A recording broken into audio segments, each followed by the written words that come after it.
Bon. Excuse-moi, est-ce que je peux dire que ce téléphone est resté aux chaussures? Donc c'est peut-être à quelqu'un d'ici, c'est pour ne pas le chercher. Ah. Les actions des bodhisattvas sont illimitées, a dit Geshe-la. Merci. Donc, merci Anne. Bon, donc, comme l'a annoncé Geshe-la, le prochain cours se fera par Zoom depuis Serra pour lui. Pour nous, ça ne changera rien, puisqu'on aura aussi la traduction de Valérie qui sera là. Et puis, on va faire comme d'habitude, avec les révisions et les méditations, comme d'habitude. Il y aura simplement l'aspect de Geshe-la qui sera différent. Au lieu d'être matérialisé, il sera dématérialisé. Il sera sous sa forme plus subtile, on va dire. N'ayons pas peur qu'avec les moyens d'aujourd'hui, est-ce qu'on pourra avoir droit à une petite balade d'un Serra? Ben ça, écoute, je sais pas. Tu peux toujours faire des prières. Hein, moi, la prière, je vais aller la faire. Vous voulez voir quoi? Ouais, peut-être que c'est possible. On peut toujours lui suggérer. Hein. Allez, on se concentre sur sa motivation quelques instants pour faire cette révision du cours de l'enseignement de Geshe-la. Bien sûr, pour que ce soit bénéfique à nous-mêmes, mais à tous les êtres aussi, d'une manière directe ou indirecte. Donc, voilà, j'y vais, puis s'il y a des questions, vous levez la main, le micro est là, vous pouvez le prendre et poser des questions. Sur Zoom, pareil, vous levez la main et Tsanka fera le nécessaire pour que vous puissiez intervenir. Donc on y va. Donc, donc on a commencé par la vigilance pour terminer le chapitre 5. Hein. Donc, Geshe-la a commencé par rappeler le rôle ou l'intérêt de la vigilance. Hein. Quel est l'intérêt de la vigilance? C'est intéressant comme question quand même. Donc, c'est un moyen dont nous avons la chance de disposer, les êtres humains, pour vérifier si ce que nous faisons au quotidien a du sens ou non. Ça, je trouve ça une belle définition. Pour vérifier si au quotidien, ce que nous faisons a du sens ou non. Donc c'est quelque chose qui, d'après cette définition, c'est un moyen. Hein, la vigilance, c'est pas quelque chose qu'il faut... C'est pas une fin en soi, on va dire. C'est un moyen qui est à notre disposition si on l'utilise ou si on ne l'utilise pas. C'est à nous de voir comment on fait ce qu'on veut. C'est quelque chose qu'on a dans son garage, dans sa boîte à outils. Et donc on peut vérifier, et pour nous permettre donc de voir si ce qu'on fait au quotidien, ce qu'on dit, ce qu'on fait, tout ça, a du sens. Ou en tout cas est dans le sens de notre motivation du Dharma. Donc voilà le sens de la vigilance dans le rôle, disons, l'intérêt de la vigilance dans le Dharma. Et c'est surtout fait donc, pour vérifier si notre esprit est sous l'influence des poisons mentaux, c'est-à-dire des perturbations mentales. C'est à ça que sert la vigilance dans notre cadre. Geshe-la a beaucoup insisté encore ce week-end justement en nous disant que le travail qui était à notre portée dans cette démarche du Bodhisattva, c'était justement d'analyser, de vérifier ce qui se passe dans notre esprit. C'est ça la pratique en fait. Et donc ça, à notre niveau, c'est quelque chose que nous pouvons faire. Ça ne demande pas des prouesses, des dispositions exceptionnelles. Simplement vérifier si notre esprit est sous l'influence d'un facteur mental négatif ou pas. Alors, s'il est troublé, hein, c'est que la définition qu'il a donnée des perturbations qui troublent la paix de l'esprit. Dans la définition tibétaine, c'est exactement ça, ce qui trouble la paix de l'esprit. Ça veut dire que notre esprit, par nature, serait serein, quoi, en fait, serait calme, serait dans une forme de quiétude, mais ces perturbations mentales tout de suite viennent troubler cette quiétude, agiter l'esprit. Donc c'est facile à vérifier. Moi j'ai compris que plus pour l'attachement, c'était troublé. Pardon, tu te lèves, merci. Tu feras. Ouais. Alors pour l'attachement, effectivement, c'est troublé dans les deux sens. Hein. Dans un sens agréable pour l'attachement et dans un sens plutôt désagréable pour la colère. Peut-être mais de toute façon, c'est troublé. Ouais, moi, ce que j'avais saisi, peut-être, c'est troublé. C'était pour l'attachement plutôt, il parlait de qui troublait l'esprit. En tout cas, c'était la traduction de Valérie. Alors que pour la colère, c'était un peu plus agitation. Ouais, mais c'est le même mot en tibétain. C'est le C'est même mot ? troublé ou D'accord. agité. D'accord. C'est vrai qu'il n'y a pas forcément une agitation, mais si, il y a une agitation dans l'attachement. Si on regarde bien, c'est une forme d'agitation Mais- ou de trouble. Mais en fait, c'est peut-être, Ouais. en français, le terme est peut-être différent. Troublé et agité. Ah oui. Agité est plus fort que Ah troublé. oui. Ouais. Ouais. Tibétain, c'est exactement le même mot. Ça trouble la paix de l'esprit. Ça perturbe. C'est perturbé. C'est pour ça qu'on les appelle les perturbations mentales. Elles perturbent la paix de l'esprit. Ou elles troublent, ou elles agitent. Je pense qu'agiter, c'était comme ça pour montrer que c'était plus fort avec la colère. Je pense que c'est ça qu'elle a voulu dire. Donc vérifier aussi, donc la vigilance permet de vérifier quelle est la motivation qui nous anime au quotidien. Quand chaque fois qu'on agit, qu'on parle et tout ça, quelle est notre motivation? Ça, c'est un très très bon outil, quoi, si on peut faire ça. Pour le faire tout le temps, c'est difficile, comme l'a dit Geshe-la, mais ce rappel est quand même assez nécessaire. Donc en général, quand on fait sa pratique, comme disait Geshe-la, on va être animé d'une bonne motivation, mais après, au fil de la journée, cette motivation, elle va disparaître, quoi. C'est difficile, on ne va pas la garder. Et donc la vigilance permet justement de revenir sans cesse sur cette motivation qu'on a mis en place le matin. Chose intéressante qu'a dit Geshe-la aussi, c'était que nos perturbations, en fait, elles ne demandent qu'à se manifester. C'est comme si on avait un espèce de diable dans l'esprit là, qui ne demande qu'à surgir, qu'à sortir de sa boîte pour venir nous embêter. Elles ne demandent qu'à ça. Et c'est vraiment... Ils sont souvent taxés d'ennemis ou de quelqu'un quelque chose qui nous nuit, en fait, quelque chose de nuisible, parce qu'elle ne nous laisse pas en paix, quoi, en fait. Elle trouble la paix de l'esprit. Elle ne demande qu'à se manifester. Donc à nous de regarder cette manifestation. Alors après, tout va être comment est-ce qu'on gère cette manifestation. Donc là, tout l'enseignement bouddhiste, en fait, on pourrait le résumer à ça, hein. Comment gérer les perturbations mentales. Et là, il y a 36 méthodes, suivant là où vous pouvez appliquer plein de méthodes. On en a plein maintenant dans notre boîte à outils. Hein. La force, bon, tu peux essayer la force. Ce serait quoi la force dans le dharma? Appliquer des mantras courroucés, ou je ne sais pas. Ça peut marcher, j'en sais rien. À mon avis, ça dépend de votre niveau. Mais déjà, la compréhension, surtout. Voir... Et je pense que c'est un peu la méthode que nous indique Geshe-la, c'est plutôt analyser. Hein. C'est l'analyse.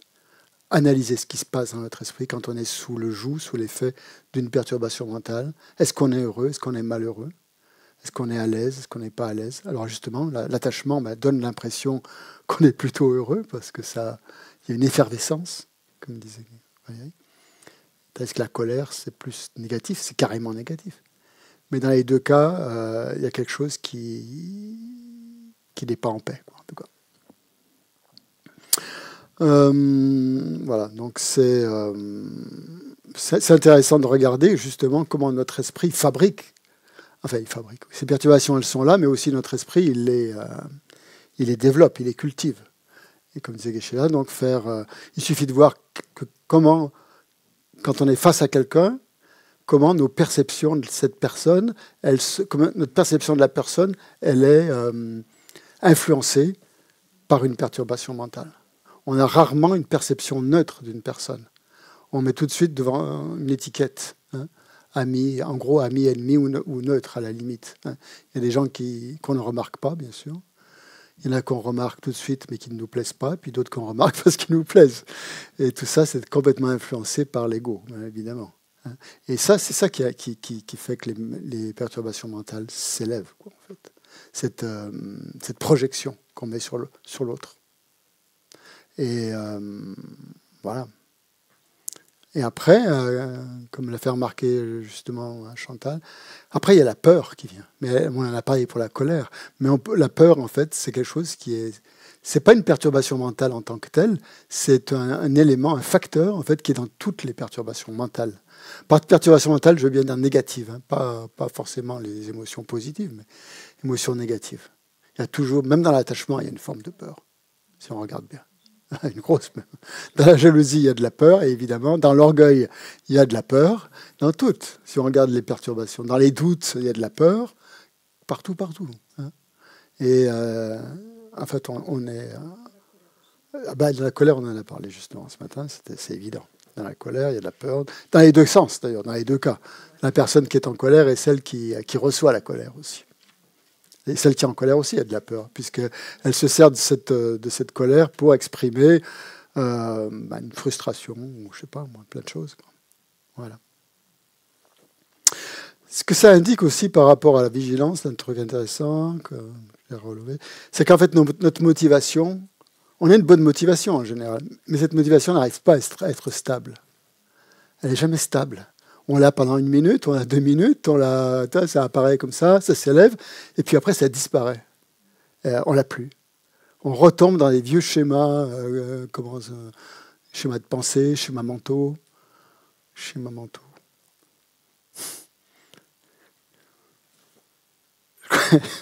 Je rigole parce que j'ai un ami vietnamien, il croyait que c'était le nom d'un restaurant.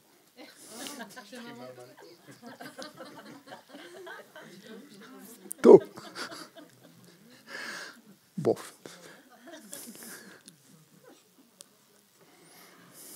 Donc la motivation n'est pas stable et elle est complètement... voilà, donc c'est le rôle de la vigilance de regarder, de revenir sans cesse sur la motivation.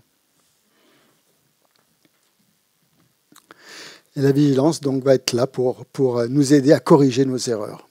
Parce que des erreurs, on en fait tout le temps. Si on ne faisait pas d'erreurs, on serait déjà éveillé, hein, on serait déjà... Soit on aurait atteint le nirvana, la libération, soit on aurait atteint l'éveil.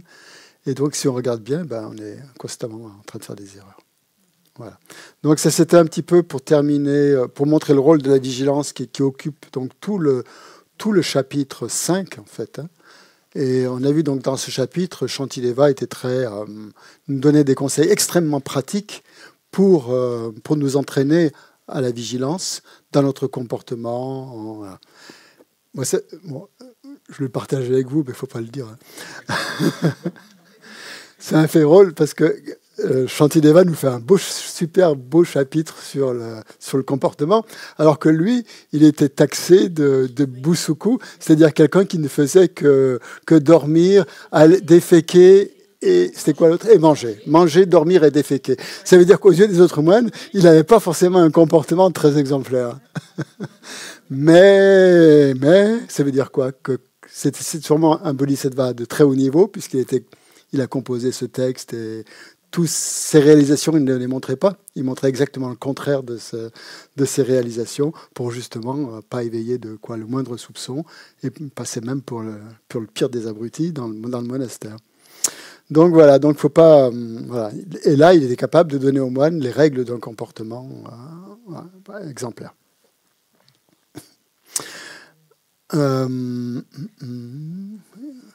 Ah oui, donc une chose aussi, ça m'avait commencé comme ça, hein, et ce qui m'a frappé aussi, frappé pas vraiment, mais qui m'a rappelé quelque chose, c'est que quand il dit que les actes des bodhisattvas sont illimités, ça je trouve ça quand même assez formidable, quand même, que une fois qu'on s'est lancé sur ce chemin des bodhisattvas, en ayant pris les vœux et tout ça, après, il y a toute la vie, en fait, hein, c'est une pratique. Et les actions, les actes des bodhisattvas ne manquent pas, en fait. C'est tout le temps donc, qu'on peut pratiquer les 6 perfections, etc. Et donc, il faut bien se dire que c'est ça le grand véhicule, en fait. C'est ça qui fait la différence entre le petit et le grand véhicule. C'est pas tellement une histoire comment dire, un jugement de valeur, mais c'est plutôt au niveau de l'envergure des actes, quoi. Quand on dit que les actes des bodhisattvas sont illimités, c'est-à-dire que pour le bien des êtres, ils sont capables de faire n'importe quoi jusqu'à donner leur corps, quoi. Voilà. Mais que nous, c'était pas le cas. On n'était vraiment que des débutants. Et donc, à nous, maintenant, la seule chose que nous avions à faire, c'était entraîner notre esprit. Voilà. Et de manière très progressive. Hein. Il ne s'agit pas de faire des grands bonds. Il y a des pratiquants je traduis un texte en ce moment où justement il parle des différents types de pratiquants. Ceux qui, on les appelle les larimpa et je ne sais plus comment. Enfin, bref, il y en a un qui progresse progressivement, et d'autres qui progressent par bond, qui sont capables de faire un bond quantique, peut-être, jusqu'à une très haute réalisation. Mais ça, ils sont très, très, très peu nombreux, ceux-là. Et la majorité, pour nous, en tout cas, c'est la voie progressive qui compte. Et même ceux qui progressent par bond ou par saut, comme ça, jusqu'à l'éveil de sauts très, très élevés, ça veut dire qu'ils ont pratiqué de manière progressive dans les vies antérieures. Que c'est pas comme ça, c'est pas tombé du ciel. Ça veut dire qu'ils ont un gros entraînement déjà dans le passé et qu'ils bénéficient de cet entraînement. Alors bien, là, on peut penser bien sûr à tous nos Rinpoche, tous nos grands maîtres qui, bien sûr, en se réincarnant, ils retrouvent petit à petit leur réalisation et ils n'ont pas besoin de faire une voie progressive, en fait. Il suffit de peut-être de certains, je sais pas, bon, prise de conscience, des empreintes qui mûrissent à un moment donné et qui les font accéder à certains états. Je ne pensais pas à lui, mais pourquoi pas. Pourquoi pas. Charles, il s'est beaucoup entraîné, hein, progressivement aussi. Mais après, oui, voilà. Dans sa vie prochaine, Charles, je crois qu'on sera tous ses disciples. Si ce n'est pas le cas encore. Oui, vas-y, Mathilde. Moi, j'ai cherché la boutique par rapport à la conduite. La boutique ? Oui, à la boutique par rapport à la conduite des Bodhisattvas, le sutra du compendium des sutras. Le compendium des sutras. Tu n'as pas trouvé ? Et non, ben voilà. Il n'existe pas. Ça n'existe pas. D'accord. Il a existé du temps de Shantideva, quand il a écrit son texte, voilà. Mais il ne nous est pas parvenu. Sur Internet non plus, ok. L'autre, oui. L'entraînement des conduites. Le sutra d'Akshangarma, il existe ? Siksha Samuchaya. L'entraînement, le compendium des conduites, et il y a le compendium des sutras et le compendium des conduites. Le compendium des sutras, il existe, tu dis ? Non, compendium des conduites. Des conduites, Siksha okay, Samuchaya. je me le note. Okay. Ça existe. Il y a deux gros livres, deux gros traités de Shantideva qui nous sont parvenus. C'est le Bodhicharyavatara et le Siksha Samuchaya. Je sais pas, j'en ai une version anglaise quelque part, très intéressant. C'est juste sur la conduite, hein, sur la discipline et tout ça. Il n'est pas très, très à la mode, mais il est trouvable. On le trouve. Et on le trouve en tibétain aussi. On ne sait plus trop le nom, le sutra des tiges, quelque chose comme ça. La disposition des... l'Avatamsaka, ou le Gandavyuha. Le Gandavyuha est un chapitre de l'Avatamsaka. D'accord. Et ça, c'est traduit par, oui, comment tu dis, le truc des tiges. Oui. La disposition, il y a quelque chose. La disposition des tiges. Ouais.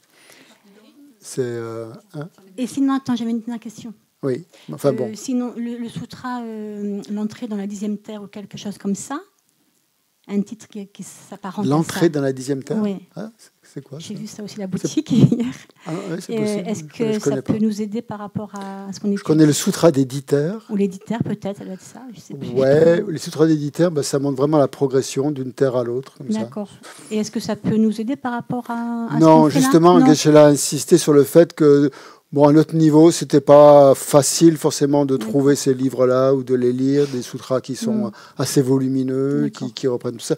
Qu'à notre niveau, le plus simple, en fait, finalement, c'était d'écouter les commentaires ou de lire des commentaires sur les vœux de Bodhisattva, les vœux racines et les vœux secondaires, pour bien s'en imprégner et nous permettre, justement, grâce à la vigilance, de voir ce qu'on enfreint, quand est-ce qu'on l'enfreint, comment on l'enfreint et tout ça. Et ces commentaires, on les trouve où ? Geshe-la en a fait un ici, tu peux le trouver dans l'Institut, dans les audios de l'Institut, vidéos de l'Institut. Il a donné un grand commentaire sur les vœux de Bodhisattva. Il faut chercher. Tu dois en trouver. Hein. Je sais pas, il y en a qui connaissent certains commentaires. Moi, j'ai écouté celui-là. En anglais, il y en a pas mal, mais en français... Ouais, c'est bien déjà. C'est bien, je vais voir. Ouais, si tu écoutes ça, oui, bien sûr. Merci. Voilà, si tu as pris les vœux de Bodhisattva, donc il faut vraiment appliquer ces vœux. Et Je croyais. pour les appliquer, il faut s'en souvenir déjà, et il faut bien connaître justement les commentaires là-dessus. Christian, Oui. s'il te plaît. Oui. Là, tu as mentionné le compendium des conduites. Ce matin, j'avais noté compendium des entraînements. Oui, c'est pareil. C'est pareil, c'est Shantideva. Donc Ça, c'est Shantideva. Et par contre, le compendium des sutras, Introuvable. c'est Si tu le trouves, c'est tu Shantideva es dans un aussi. stupa, tu vas avoir de la lumière.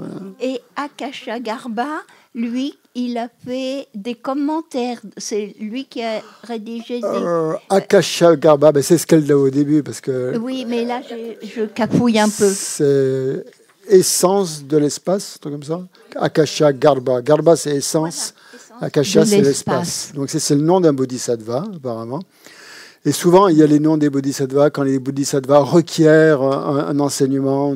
Voilà, on dit c'est le sutra d'un tel. Là, c'est pas le cas. C'est pas que ce sutra a été demandé, parce que ça se passait comme ça. Hein, un bodhisattva ou un rat était devant le Bouddha et il lui posait une question. Et voilà, donc c'était le sutra des questions de Sagaramati, les sutras de questions de... Voilà. Mais là, c'est pas le cas. Apparemment, ça serait un bodhisattva qui aurait compilé plusieurs sutras pour sortir ce texte-là. D'accord, merci beaucoup. Voilà. Donc ça, c'est assez difficile à lire, un peu fastidieux, pas trop... Faut aimer, quoi. C'est pas ma lecture favorite, mais bon... donc à notre stade, je reviens à ce que disait Geshe-la, notre stade de débutant, nous devons entraîner notre esprit, hein, et de manière progressive jusqu'à l'intégration totale des points de cet entraînement. Donc il ne faut pas être pressé, autrement dit.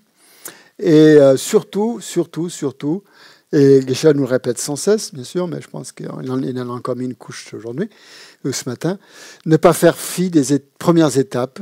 Hein, on pense toujours qu'il faut... voilà, les premières étapes, c'est pour les débutants, et que nous, on n'est plus des débutants, donc on va aller directement plus loin pour essayer de... Voilà. Et comme il dit, donc on ne peut pas vraiment réaliser autre chose, on ne peut pas réaliser bodhicitta si on n'a pas accoutumé son esprit aux étapes préliminaires, aux premières étapes. Et c'est à ça qu'il faut accoutumer notre esprit, et plus notre esprit sera coutumier avec ça, plus on sera capable de avoir des réalisations élevées. Donc ça nous remet bien à notre place, comme chaque fois. Et sinon, en fait, bodhicitta, on peut toujours... Vous savez, quand on médite sur bodhicitta, on médite, et puis on a un élan de bodhicitta, c'est super, c'est bien, on aime tous les êtres, mais ça reste pas, quoi. C'est juste un petit élan. Bon, ça laisse quand même une petite empreinte dans notre esprit, c'est sûr, mais c'est pas suffisant.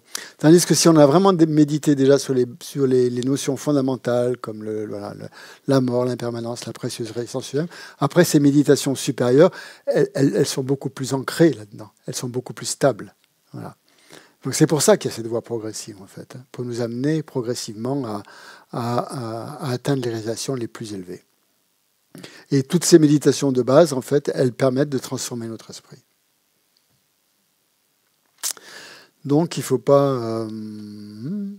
Donc, une chose aussi intéressante que dire Geshe-la, et il nous l'avait dit cette semaine, là, pendant nos pratiques quotidiennes qu'on fait comme ça le matin de 8h30 à 9h15, et parfois il dit des choses comme ça. Et un matin, il a dit, cette semaine, il a dit qu'en fait la porte était ouverte. Hein, il suffisait d'y aller, hein, on avait juste à y aller, mais seulement on ne le voyait pas et on ne faisait pas attention parce qu'on était trop attaché à cette vie. Et donc hier, il a recommencé en disant ça que il faut commencer par nous attaquer à notre attachement à cette vie. Et l'attachement à cette vie, c'est difficile parce que en fait, c'est évident qu'on est attaché à cette vie. Mais après, il faut voir si on est à quoi est-ce qu'on est attaché, hein, exactement. Est-ce qu'on y est souvent attaché parce qu'il y a une idée du moi et du mien derrière qui sont comme disons des grosses perturbations, quoi, qui ramènent tout à ça, quoi, en fait. Donc tant qu'on n'aura pas réduit cet attachement, il disait, on ne pourra pas réaliser bodhicitta. Tant qu'on n'a pas réduit l'attachement à cette vie, vouloir réaliser bodhicitta, c'est complètement à l'heure. Ça veut dire quoi? Ça veut dire que bodhicitta, vous savez ce que c'est, hein? Bodhicitta, c'est la double aspiration de vouloir atteindre l'éveil pour le bien de tous les êtres, mais d'avoir ça de manière stable dans son esprit. C'est-à-dire que jour et nuit, on l'a. Hein. On se lève avec ça, on travaille avec ça, on vit avec ça, on dort avec ça. Et ça, c'est absolument indispensable d'avoir dépassé l'attachement à cette vie. Et pour ça, il faut un entraînement continu. Donc je pense qu'on est tous dans ce cas-là. On est tous en train de s'entraîner à notre niveau. Sinon, on ne serait pas là, on va faire autre chose. Et bon, on en est convaincu, mais c'est bien quand même d'avoir chaque fois ce rappel. Donc nos erreurs, dit Geshe là aussi, sont liées à notre état d'esprit. Nos erreurs, en fait, c'est pas la peine de se culpabiliser ou quoi que ce soit. C'est simplement de voir que quand on commet des erreurs, c'est parce que notre esprit, il a perdu sa motivation. Hein, sa motivation de base, qui est là, qui est de pouvoir pratiquer le dharma pour multiples raisons. Voilà, et on la perd. Donc pour rectifier, en fait, ces erreurs, c'est tout simple, c'est de revenir à la motivation. Et en fait, c'est la motivation qui va qui va servir de guide, en fait, hein, de radar, enfin de radar, pas au sens que pénalisé, mais qui va nous montrer la voie, quoi, en tout cas. Et si la motivation est juste, en général, il n'y a pas d'erreur, en fait. Pas vraiment d'erreur. Et la motivation est fausse. Hein. Ce qui fausse la motivation, c'est l'attachement au moi et au mien qui nous fait commettre ces erreurs. Parce que toute la journée, nous, on pense qu'à ça, quoi. Voilà. Oui, tu prends le micro, s'il te plaît. Et, ouais. Et par rapport à ça, bien sûr, il y a les vœux. Si on a pris des vœux de refuge, les 10 actions, de s'abstenir des 10 actions non vertueuses, ça, on doit s'en rappeler, bien sûr, au quotidien. Voilà. Christian, tu dis que si la motivation est juste, il ne peut pas y avoir d'erreur. Mais quand on est pris dans quelque chose qui nous dépasse, on peut avoir une motivation, enfin, il me semble, juste, on peut avoir une motivation juste, mais il y a des forces extérieures qui peuvent faire en sorte que ça capote, qui manque au niveau quand on dans quelque chose justement où il y a beaucoup d'intervenants, une action où il y a beaucoup d'intervenants.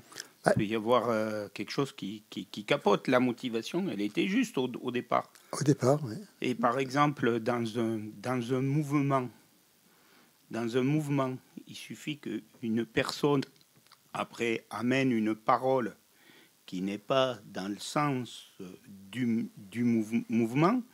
Fait, je pose la question du changement d'échelle de 1 à...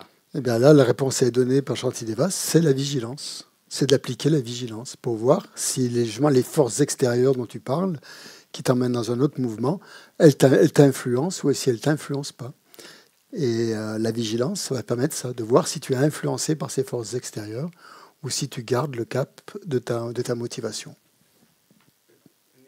Je voulais dire, dans une action, une action, elle ne va pas arriver au bout, mais notre motivation à nous, elle était... On parle d'erreurs personnelles. Là. Après, s'il y a des choses qui la font capoter, c'est autre chose. On parle des erreurs au niveau personnel, dans notre attitude par rapport à nos vœux, hein, par rapport à transgresser des vœux, tout ça. C'est ça le sens d'erreur. Hein, tout ça. C'est pas... Hein, on ne peut pas maîtriser l'extérieur. Sinon, les Bouddhas l'auraient déjà fait. Hein.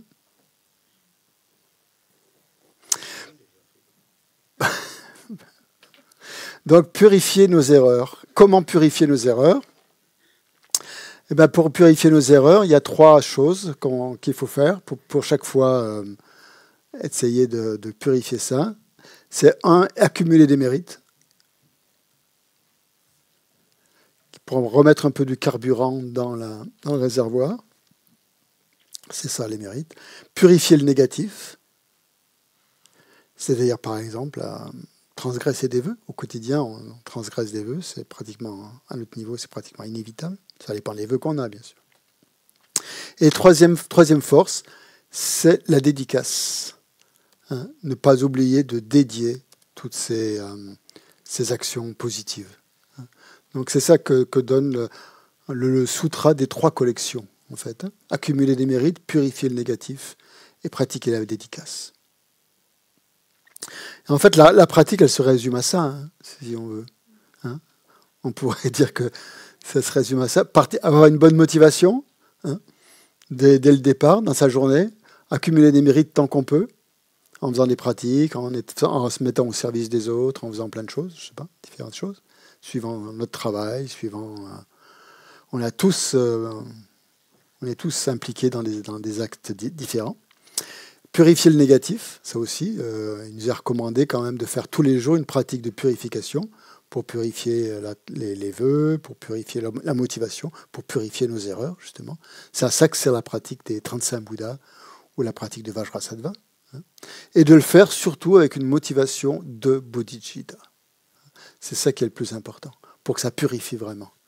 Que ça purifie la motivation, que ça purifie les vœux. Surtout là, les vœux, on est dans le cadre du Bodhisattva, donc c'est les vœux c'est pas simplement les vœux de libération individuelle, c'est aussi les vœux de Bodhisattva. Et donc, toutes ces pratiques-là, on doit les faire tout le temps avec cette motivation de bodhicitta. Et bien sûr, des cas de force d'opposition, comme vous connaissez, qu'on a vu. Principalement le remords, hein, et de penser à la loi du karma.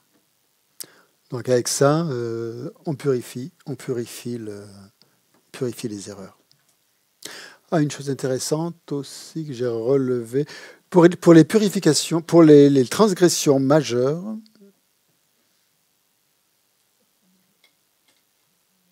pour les transgressions mineures, voilà, on peut simplement faire ça, faire les pratiques, purification et tout ça. Mais par ailleurs, pour les transgressions majeures, il faut reprendre les vœux de Bodhisattva, si on a transgressé un vœu majeur. Voilà. Donc c'est pour ça qu'on les reprend tous les jours, normalement.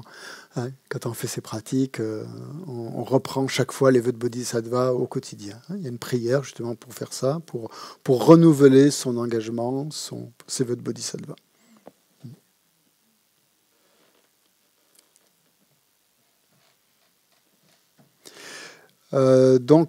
Alors ensuite, le Shantideva, dans les strophes 99 et 100, il nous parle de la base de l'entraînement. Hein. Donc la base de tout cet entraînement, en fait, c'est le fondement de tout cet entraînement, c'est d'orienter toutes nos actions vers les êtres, hein, et de dédier nos mérites pour cela. Et c'est ça la base de l'entraînement. Donc ça c'est la pratique, c'est l'entraînement des bodhisattvas justement, qui font tout pour les êtres et qui dédient tout à l'éveil. Donc c'est pour ça que les actes des bodhisattvas sont illimités, parce qu'ils ont besoin de développer toutes leurs qualités pour aider les êtres. Hein. C'est pour ça qu'ils doivent connaître tous les enseignements. Les sutras, les tantras, le Mahamudra, le Dzogchen, ils doivent tout connaître pour pouvoir aider les êtres qui ont des affinités avec tel ou tel enseignement, avec telle ou telle déité, par exemple. Donc un bodhisattva doit absolument négliger aucune activité. Toutes les activités sont bonnes, dans la mesure où elles sont bénéfiques aux autres. Et donc il va chercher justement, grâce à ces activités, à développer toutes ces qualités, toutes les qualités. Et c'est à ça que sert encore la vigilance, hein, pour éviter toute erreur qui pourrait aller à l'encontre de ces activités. Et bien sûr, c'est un entraînement progressif. C'est un texte progressif aussi.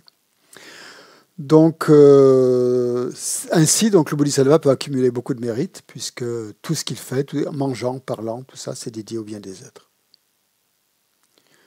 Donc, un altruisme total, hein, pour un bodhisattva.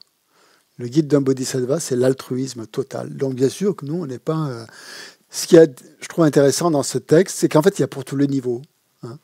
Il y a des choses qui ne s'appliquent pas ouvertement à nous, quoi, parce que c'est quand même un niveau très élevé. Puis il y a des choses qui sont à notre portée, quand même. Donc après, c'est à nous de faire la différence, de voir là où on en est, et de voir ce qui est à notre portée et ce qui n'est pas à notre portée. Après, ce qui n'est pas à notre portée, ça ne veut pas dire que ça ne le sera jamais à notre portée. Donc il faut garder une idée, une impression, une forme d'émulation, quoi. On a envie de pratiquer ça. Et il ne faut pas se dire tout de suite, ah ben non, moi j'arriverai jamais à ça, j'en suis pas là, ça m'intéresse pas. Il faut quand même orienter quand même ses pensées vers la possibilité que l'on puisse y arriver un jour à faire ça. Et garder cet intérêt pour pour œuvrer complètement au seul bénéfice d'autrui. Et ça, si on a cette motivation, c'est la bodhicitta. Voilà, donc ça c'est aussi à réfléchir, à méditer. Il disait aussi qu'un bodhisattva n'a pas besoin de penser à lui-même, en fait. Il n'a pas besoin de penser à lui-même parce qu'en agissant pour les autres, son intérêt personnel, il est satisfait. Automatiquement exaucé. Comme l'a dit le Dalai Lama, si vous voulez être égoïste, aidez les autres, quoi, en fait. C'est comme ça, c'est ça qui vous fera le plus de bien. Et en même temps, vous serez bénéfique aux autres. Donc il y a le double bienfait. Donc le bodhisattva n'a pas besoin de penser à lui-même. Parce que plus il pense aux autres, plus il est heureux. Donc tous les mérites qu'il crée en étant bénéfique aux autres, tous ces mérites sont des causes de bonheur, en fait. Les mérites n'apportent que du bonheur. Ils ne peuvent pas apporter de la souffrance, par définition. C'est après la loi du karma. Donc ces mérites sont forcément cause de bien-être. Et comme il ne fait qu'accumuler des mérites en œuvrant au bien des autres, il est de plus en plus heureux. Voilà. Et dans les vœux de Bodhisattva, c'est ce qui est dit d'ailleurs, quand on dit, dans la prière des vœux de Bodhisattva, on dit « J'engendre l'esprit d'éveil pour mon bien et pour celui des autres. » Pour être bénéfique aux autres et à moi-même. C'est ça, c'est pour ça qu'on atteint l'éveil. L'éveil, c'est pour être bénéfique aux autres et à soi. Il y a toujours le double bienfait, ce qu'on appelle le double bienfait dans les prières, on le trouve souvent, ou le double propos, ou les deux bienfaits. Être son propre bienfait et celui des autres. Si on n'atteint que la libération, on n'est que bénéfique à soi-même, et encore pas complètement. Pas complètement, puisqu'on n'a pas atteint l'éveil. Donc on n'a pas été complètement bénéfique à soi-même. Si on atteint l'éveil, on est à la fois bénéfique aux autres et à soi-même. Voilà, donc c'est plein de réflexions comme ça dans Shantideva qui sont assez intéressantes, des raisonnements auxquels il faut habituer son esprit. Des questions sur Zoom? Non? Rien de spécial? Tout va bien? Vous êtes là? Oui, Christian. Ok, merci, super. Pas de questions? Non? Bon. Chose intéressante encore que j'ai relevée dans cet enseignement ce week-end, la manière de développer la bodhicitta, de développer l'état d'esprit du bodhisattva, oui, en fait, ça dépend de la manière dont on se relie à son maître spirituel. J'avoue que c'est dit comme ça, j'y avais jamais pensé. Je ne l'avais pas vu comme ça, mais c'est évident. Pourquoi c'est évident? Parce que le maître spirituel, il nous donne l'inspiration. Si c'est un maître spirituel du Mahayana, bien sûr. C'est évident. Si ce n'est pas du Mahayana, bon, ça ne va pas marcher. Mais dans ce cas-là, justement, ça fait référence donc à ce qu'on a vu dans le Lamrim, donc comment se relier à un maître spirituel. Et donc c'est ça qui va vous permettre de développer cet état d'esprit, puisque le maître est comme un espèce de catalyseur vers l'éveil, qu'il incarne toutes les vertus, toutes les qualités d'un bodhisattva. Et donc plus on va se relier à ce maître spirituel qui est un vrai qualifié, qualifié, vous vous souvenez de tout ce qu'il faut à un maître spirituel pour être qualifié dans la Lamrim? Il y a 10 qualités. Vous les souvenez? Je vous les redis. Je ne les connais pas par cœur, donc il faut que je les reprenne. Ouais, allez-y. Ouais, très bienveillant. Ouais. Bon, il y a les 3 premières qui sont faciles, c'est les 3 entraînements supérieurs. L'éthique, c'est un maître qui a pratiqué l'éthique. C'est un maître qui a la concentration, qui est capable de concentration, et qui a la sagesse. Donc il s'est entraîné à tout ça. Donc il a maîtrisé son esprit par l'entraînement supérieur à l'éthique, par l'entraînement supérieur à la concentration et par l'entraînement supérieur à la sagesse. 4e point, il a plus de qualité que le disciple. 5e, il est érudit. Il connaît toutes les transmissions scripturales et les transmissions orales aussi. Ça veut dire que c'est à la fois un accompli et un érudit. C'est ça qu'il faut tendre. Il faut pas dire l'érudition ça m'intéresse pas, je veux que réaliser, je veux que méditer, ou alors au contraire, je veux être qu'un érudit et puis je veux pas méditer, ça m'intéresse pas. À quoi ça sert de méditer?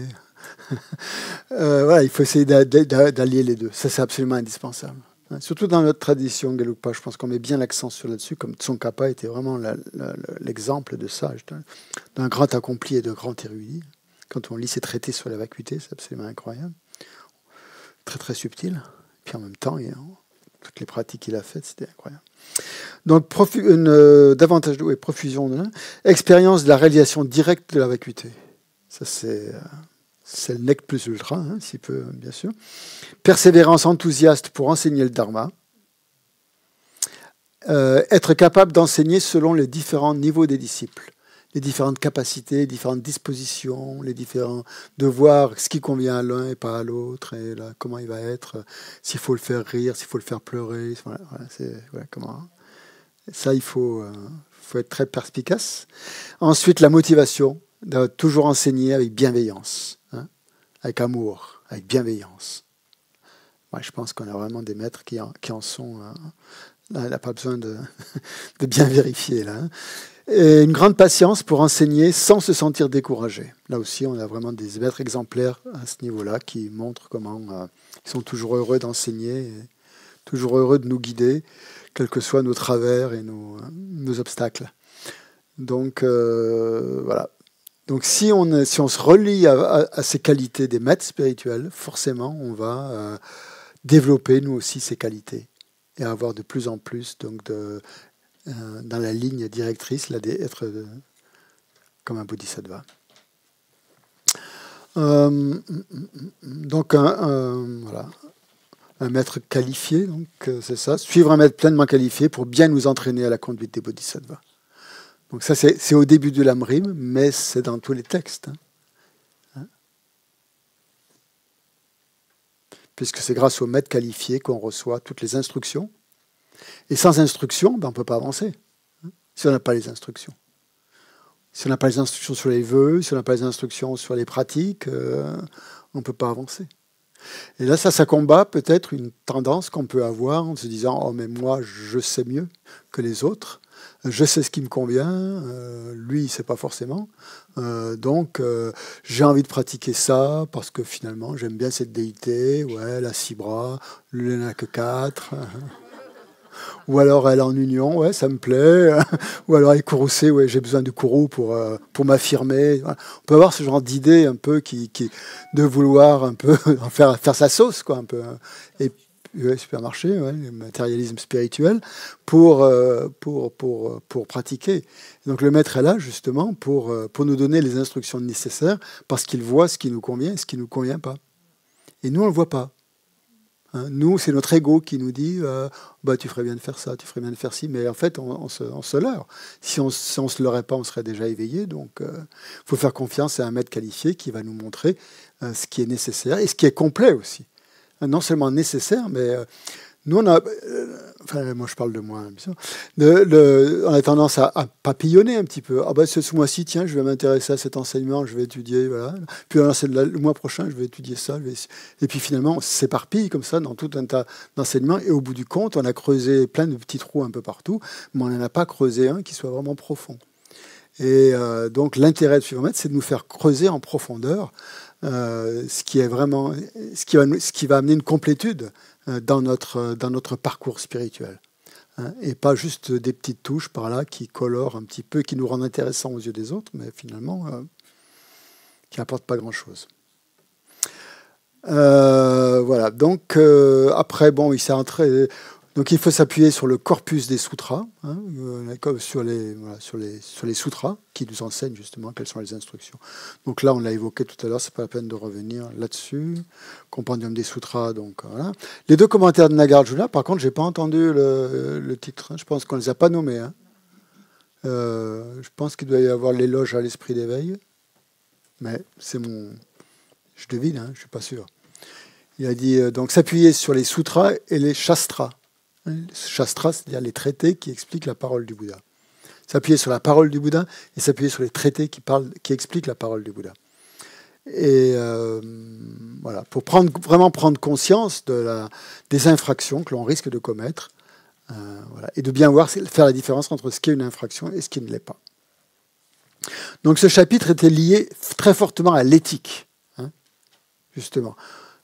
Comment la vigilance amène à garder un esprit éthique, un esprit discipliné, qui est la base finalement de la pratique.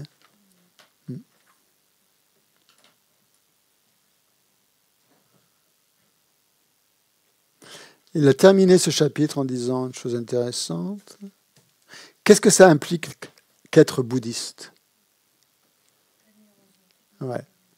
Renoncer à nuire à quiconque en observant son propre comportement.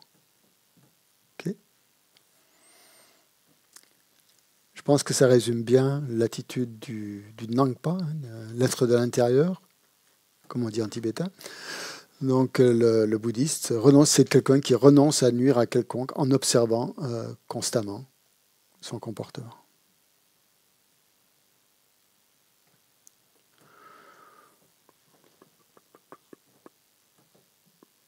Par l'examen, justement, répété de tout ce qui est, de toutes nos actions physiques, verbales et mentales. Et c'est ça qui définit la vigilance, hein, en fait. C'est cet examen. Si on voulait donner une définition de la vigilance, ça serait, on pourrait dire, un examen répété de son corps et de son esprit. Et quand on dit de son corps, ça inclut la parole, bien sûr, les actes physiques et les actes de langage, les actes verbaux. Et son esprit, c'est les perturbations mentales. Donc en fait, il n'y a que ça à faire. Hein. C'est ça. Hein. En fait, finalement, toutes ces pratiques qu'on nous fait faire, c'est rigolo. Hein. C'est juste pour nous distraire un petit peu. Parce que, sur le coup, c'est c'est comme la télé, quoi, en fait. Hein. Mais la vraie pratique, elle est là, quand même. Hein. Vous n'êtes pas d'accord? Hein? Je ne sais pas, il me semble. Hein.